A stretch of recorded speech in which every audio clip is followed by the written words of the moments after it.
السلام علیکم ورحمۃ اللہ وبرکاتہ۔ ہنستے مسکراتے پیارے پیارے ننھے منھے اچھے اچھے ساتھیوں، خوش آمدید، جہاں پر آپ کو روزانہ ملتی ہیں اچھی اچھی مزیدار نئی پرانی رنگ برنگی روتی ہنستی ہساتی کہانیاں۔ آج جو ہم آپ کے لیے کہانی لائے ہیں وہ بھی ہے ایک مزیدار کہانی کا عنوان ہے بے وقوف گدھا، اور اسے آپ کے لیے لکھا ہے احمد عدنان طارق نے۔ دور کہیں ایک بہت ہی بے وقوف گدھا رہتا تھا۔ اس کا نام چٹا تھا۔ اس کے مٹیالے رنگ کے بڑے بڑے کان تھے، تقریباً اسی رنگ کی موٹی سی کھال تھی، اور ایک دم جو وہ ہر وقت مکھیاں اڑانے کے لیے ہلاتا رہتا۔ اس کے مالک کا نام ثناء اللہ تھا۔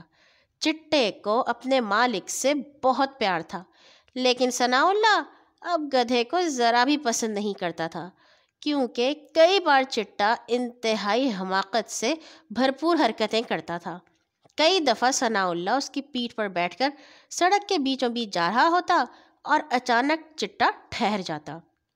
ثناء اللہ بار بار اسے کہتا کہ چلو، لیکن چٹے کے کان پر جوں نہیں رینگتی، کیونکہ وہ تو فیصلہ کر چکا ہوتا کہ اس نے رکنا ہی ہے، اور اگر اس کا دل نہ کرتا تو وہ سارا دن سڑک کے درمیان ہی کھڑا رہتا۔ آپ ہی بتائیں، اس سے بڑی حماقت کیا ہو سکتی ہے کہ وہ عین کسی پل کے درمیان کھڑا ہو جائے اور پل سے کوئی چھکڑ گزر سکے اور نہ کوئی گاڑی۔ پھر کئی موقع ایسے بھی آئے کہ وہ اتنا تیز دوڑتا کہ کسی قابو میں ہی نہ آتا۔ وہ کھیتوں میں ادھر ادھر پھدکتا پھرتا، اور ثناء اللہ بیچارہ پوری طاقت سے اس کے پیچھے سے پکڑنے کے لیے بھاگ رہا ہوتا۔ وہ چیخ رہا ہوتا، ہانپ رہا ہوتا، لیکن چٹے کو قابو نہیں کر پاتا، کم از کم اتنی دیر تک جب تک چٹے کا خود دل نہیں چاہتا تھا کہ وہ پکڑا جائے۔ اور اس میں کوئی شبے کی بات نہیں تھی کہ چٹا حد سے زیادہ بے وقوف گدھا تھا۔ ایک دن ثناء اللہ کو یہ خبر ملی کہ اس کے چچا زاد بھائی الیاس کو ایک گدھے کی شدت سے ضرورت ہے۔ ثناء اللہ نے یہ خبر سن کر شکر ادا کیا اور بولا، میں اس بیوقوف چٹے کو اپنے بھائی کے حوالے کر دیتا ہوں، ہو سکتا ہے وہ اس سے کوئی کام لے لے، لیکن مجھے اس بات کی بھی امید ہرگز نہیں، کیونکہ اس سے زیادہ بیوقوف گدھا میں نے دیکھا ہی نہیں۔ لہٰذا اگلے دن اس نے چٹے کو کاٹھی پہنائی، پھر وہ چھلانگ مار کر اس کی کمر پر سوار ہو گیا اور اسے دوڑایا۔ آج چٹا بہت اداس تھا۔ وہ اپنے مالک سے جدا نہیں ہونا چاہتا تھا۔ وہ دل ہی دل میں شرمندہ ہو رہا تھا اور سوچ رہا تھا کہ کاش وہ اتنا بیوقوف نہیں ہوتا، لیکن وہ کیا کر سکتا تھا؟ یہ مسئلہ تو سبھی گدھوں کا تھا کہ وہ چالاک نہیں ہو سکتے تھے۔ راستے میں ایک ایسے مقام سے گزرے جہاں جادوگرنیاں رہتی تھیں۔ ثناء اللہ کو راستے کا مکمل علم نہیں تھا۔ اسے یہ بھی معلوم نہیں تھا کہ اگر ان کا سامنا کسی جادوگرنی یا جادوگر سے ہوا تو ان سے کیسا سلوک ہوگا۔ لہٰذا وہ آہستہ آہستہ آگے بڑھتا رہا تاکہ کوئی اسے روک نہ سکے، لیکن جلد ہی وہ راستہ بھول گیا۔ وہ ٹھہرا اور اس نے ادھر ادھر دیکھا۔ اسے دور دور تک کوئی دکھائی نہیں دیا، سوائے ایک جادوگرنی کے جو اپنے باغ کے کنویں کے کنارے بیٹھی ہوئی سویٹر بن رہی تھی۔ اس نے اپنی سبز آنکھوں سے ثناء اللہ کو گھورا۔ ثناء اللہ کو وہ ذرا بھی پسند نہیں آئی، لیکن اس کے سوا اور کوئی بھی نزدیک نہیں تھا جس سے وہ راستہ پوچھتا۔ وہ چٹے پر سوار جادوگرنی کے پاس گیا اور ادب سے اس سے پوچھنے لگا، صبح خیر، کیا آپ مجھے میرے چچا زاد بھائی الیاس کے گھر کا پتہ بتا سکتی ہیں؟ جادوگرنی نے پہلے ثناء اللہ کو دیکھا اور پھر اس کی کمر پر لدے ہوئے پھولے چمڑے کے تھیلے کو بھی۔ اس کے کانوں میں سکوں کی چھن چھن پڑ چکی تھی۔ وہ بہت خوش ہوئی، بولی، میں تمہیں راستہ بتاتی ہوں، لیکن ایک شرط پر۔ تم مجھے اس کے بدلے میں کتنی رقم دو گے؟ ثناء اللہ نے پوچھا، آپ بتائیں کتنی رقم لیں گی؟ جادوگرنی لالچی انداز میں بولی، تمہارے تھیلے میں جتنی رقم ہے وہ ساری۔ جادوگرنی کی بات سن کر ثناء اللہ کا رنگ پیلا پڑ گیا۔ وہ بولا، میں ساری رقم آپ کو نہیں دے سکتا۔ یہ سن کر جادوگرنی نے غصے سے سویٹر زمین پر دے مارا اور اپنی جادو کی چھڑی سنبھال لی۔ وہ ثناء اللہ کو مینڈک بنانے والی تھی۔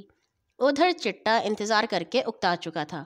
وہ پیاسا بھی تھا اس کا دل کر رہا تھا کہ وہ دوڑ کر پانی کے تالاب پر پہنچے اور پانی پی کر پیاس بجھائے، لہٰذا اس نے اپنا بڑا سا منہ کھولا اور زور زور سے نیچو نیچو کی آواز نکال کر تالاب تک جانے کی اجازت طلب کی۔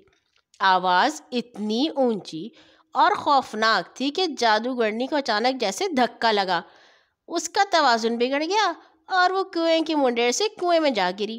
جیسے ہی ٹھنڈے پانی میں گری اس نے چلانا شروع کر دیا، بچاؤ بچاؤ! اس کے ملازم نے اس کی آواز سنی، وہ دوڑتا ہوا باغ کے کنویں کے پاس آیا۔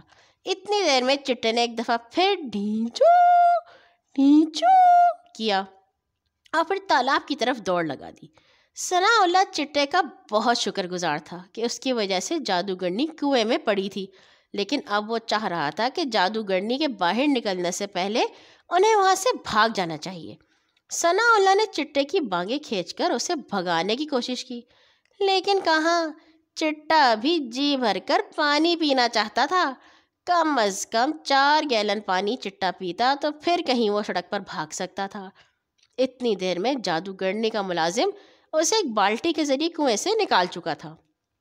ثناء اللہ تنگ آ کر چٹے سے بولا، بے وقوف گدھے، تم اپنی پیاس بجھاؤ، اتنی دیر میں جادوگرنی ہمیں مینڈک بنا دے گی، پھر تم ہمیشہ پانی میں ہی رہنا، خدا کے واسطے جلدی چلو۔ پیاس بجھا کر چٹے کو ہوش آیا اور وہ دوڑ پڑا۔ اب ثناء اللہ پریشان تھا کہ پتہ نہیں وہ صحیح راستے پر جا بھی رہے ہیں یا نہیں۔ اچانک راستے میں ثناء اللہ نے دیکھا کہ ایک عجیب و غریب سا شخص ان کی طرف آ رہا ہے۔ وہ قد میں بہت چھوٹا تھا، اس کی ناک مڑی ہوئی تھی۔ ثناء اللہ تیزی اس کے قریب سے گزر جانا چاہتا تھا، لیکن بونے نے اسے روک لیا۔ بولا، اتنے تیز مت چلو، پہلے اپنی رقم میرے حوالے کرتے جاؤ۔ ثناء اللہ بولا، ہرگز نہیں، یہ کیسے ہو سکتا ہے؟ ثناء اللہ بونے سے اتنا خوفزدہ بھی نہیں ہوا تھا، اسے غصہ چڑھا ہوا تھا۔ اس نے آگے جھک کر بونے کو ایک مکہ رسید کرنے کی کوشش کی، لیکن بونا جھک گیا اور اس نے خود کو ایک درخت میں تبدیل کر لیا۔ ثناء اللہ کا ہاتھ زور سے درخت سے ٹکرایا اور زخمی ہو گیا۔ ثناء اللہ غصے سے پاگل ہو گیا۔ بونا اتنی دیر میں دوبارہ اپنی اصلی شکل اختیار کر چکا تھا۔ وہ ثناء اللہ سے تھیلا چھیننے کی کوشش کرنے لگا۔ وہ چلا رہا تھا، تھیلا مجھے دو، تھیلا مجھے دو۔ اب ثناء اللہ نے زور سے اسے ٹانگ رسید کی، لیکن تب تک بونا ایک سخت چٹان بن چکا تھا۔ ثناء اللہ کا پیر اس سے ٹکرایا تو اس کی چیخ نکل گئی۔ بونا پھر اصلی شکل میں واپس آیا اور کہنے لگا، رقم میرے حوالے کر دو۔